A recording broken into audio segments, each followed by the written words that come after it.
यो कार्यक्रमका अध्यक्षज्यू, पार्टीका केन्द्रीय सदस्य, कार्यक्रमका प्रमुख अतिथि, पार्टीका केन्द्रीय सदस्य, यो सङ्गठनका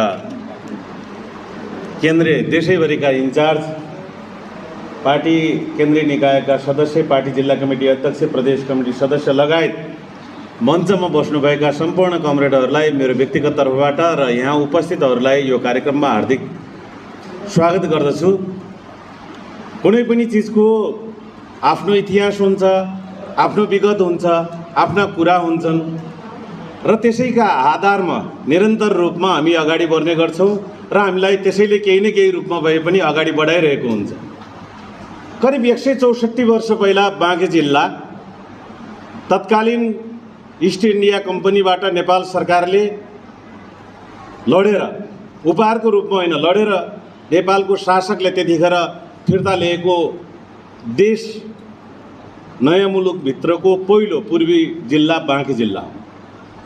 हाम्रो यसको छुट्टै इतिहास छ। नेपालगञ्जलाई नेपाल र गञ्ज भनिन्छ, दुईटै अक्षर मिलेको भन्दा हामी शब्दसँगै भन्छौँ। नेपालगञ्ज भनेको हाम्रो इतिहास छ। नेपाल भनेको नेपालतिरको कुरा, गञ्ज भनेको जहाँ कुत उठाइन्थ्यो।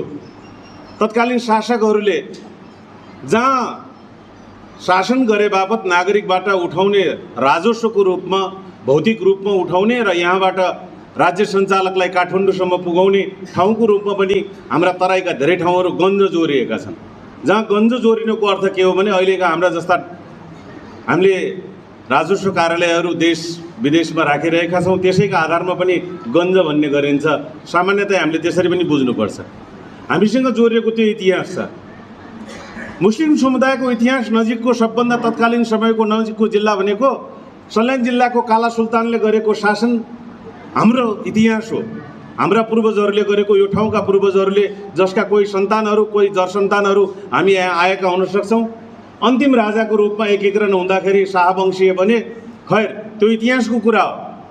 तर वर्तमानमा हामीले अहिले नेकपा एमाले मुस्लिम समुदायप्रति हेर्ने दृष्टिकोण, गर्ने व्यवहार, लिएको नीति कहीँ कतै प्रश्न गर्ने खालको छ भने व्यक्तिले के गर्न सक्छ त्यो प्राथमिकताको विषय होइन। विधि, नेकपा एमालेको विधानले, नेकपा एमालेको राजनीतिक प्रतिवेदनले वा नेकपा एमालेका निर्णयहरूले कहीँ कतै अवहेलना गरेको अथवा पर राखेको वा स्थान नदिएको भन्ने ठाउँ बाँके जिल्लाका लागि भलै हामीसँग भन्ने अलिक कम छ। प्राप्त गर्नुपर्ने धेरै होला। हाम्रो पार्टीका केन्द्रीय सदस्य, पुराना केन्द्रीय सदस्य, पार्टीमा निरन्तर लागिरहनु भएको छ, 3-4 कार्यकाल भइसक्यो, केन्द्रीय कमिटी सदस्य हुन्छ, मुस्लिम समुदायबाटै प्रतिनिधित्व गर्नुहुन्छ मोहम्मद हारुन अल भाइ। त्यसै गरी दुईवटा सांसद, एकचोटि संविधान सभा सदस्य बनायौँ नेकपा एमालेकै तर्फबाट, अहिले प्रदेश सभा सदस्यको रूपमा नेकपा एमाले बाट निर्वाचित बनाएका प्रदेश सभा सदस्य पनि हुनुहुन्छ हामीसँग। होला, दिनुपर्ने, गर्नुपर्ने, प्राप्त गर्नुपर्ने हामीले धेरै ठाउँ होला।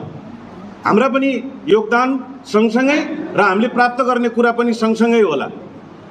र एउटा कुरा चाहिँ महत्त्वपूर्ण कुरा के हो भने यो इतिहासमा सम्भवतः 7औं महाधिवेशन आउन्जेलसम्म पहिलो महाधिवेशन होला बाँके जिल्लामा हुन लागेको। यो मुस्लिम समुदायको लागि मात्रै होइन, यहाँ हिँड्ने ठेलागाडाका लागिसम्म, यहाँ चाट पसलका लागि पनि बाहिरबाट आउने पाहुनाहरूले हाम्रो ठेलागाडा अथवा रिक्सादेखि होटलहरूमा खर्च गर्ने, खाने, पिने, बस्ने सबै कुरामा हाम्रो यो नेपालगञ्ज सहरको उन्नति प्रगतिमा केही भए पनि योगदान दिनका लागि मुस्लिम इतिहास सङ्गठनले गरेको यो कार्यक्रम नगरवासीका लागि, बाँकेवासीका लागि र छरछिमेकका लागि यो अवसरको कुरा हो। यो अवसरलाई हामीले सबैले नेकपा एमालेको आस्था, विचार, कार्यक्रम र सिद्धान्त मान्ने सँगसँगै गैर जो बाँकेवासी छौँ उहाँहरूलाई पनि हामीले सम्झाउनुपर्छ। किनकि हाम्रो व्यापार हुन्छ व्यापारीका दृष्टिकोणले, किनकि हाम्रो सन्तान अथवा हाम्रो नातागोता भेट हुन्छ नाता सम्बन्धका आधारले, किनकि हाम्रो राजनीतिक साथी जोडिन्छ त्यो राजनीतिक शक्ति सन्तुलन गर्नका लागि, राजनीतिक शक्तिलाई जोडिनका लागि।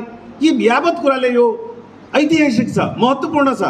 त्यसमा पनि पार्टीले उच्च स्थानमा प्राथमिकता दिएको छ। सबै जनवर्गीय सङ्गठनको, आस्थाका सङ्गठनमा पार्टीका अध्यक्ष जाने कार्यक्रम प्रायः जसो अहिले दुईटा भूमिकामा हुने भएको कारणले प्रधानमन्त्री पनि हुनु परेको छ।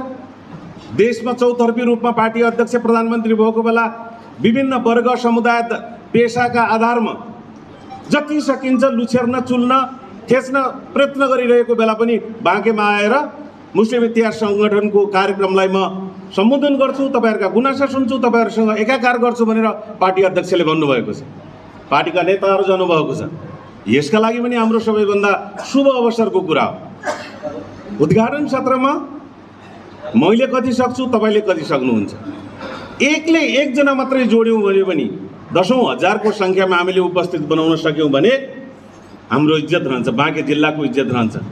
अन्यत्रका मान्छेले पनि बाँकेमा यति धेरै मुस्लिमहरू समुदायको प्रतिनिधित्व भयो, त्यसका सँगसँगै गैर मुस्लिमहरू एकाकार रहेछ भनेर अन्यत्र पनि फाइदा हुन्छ।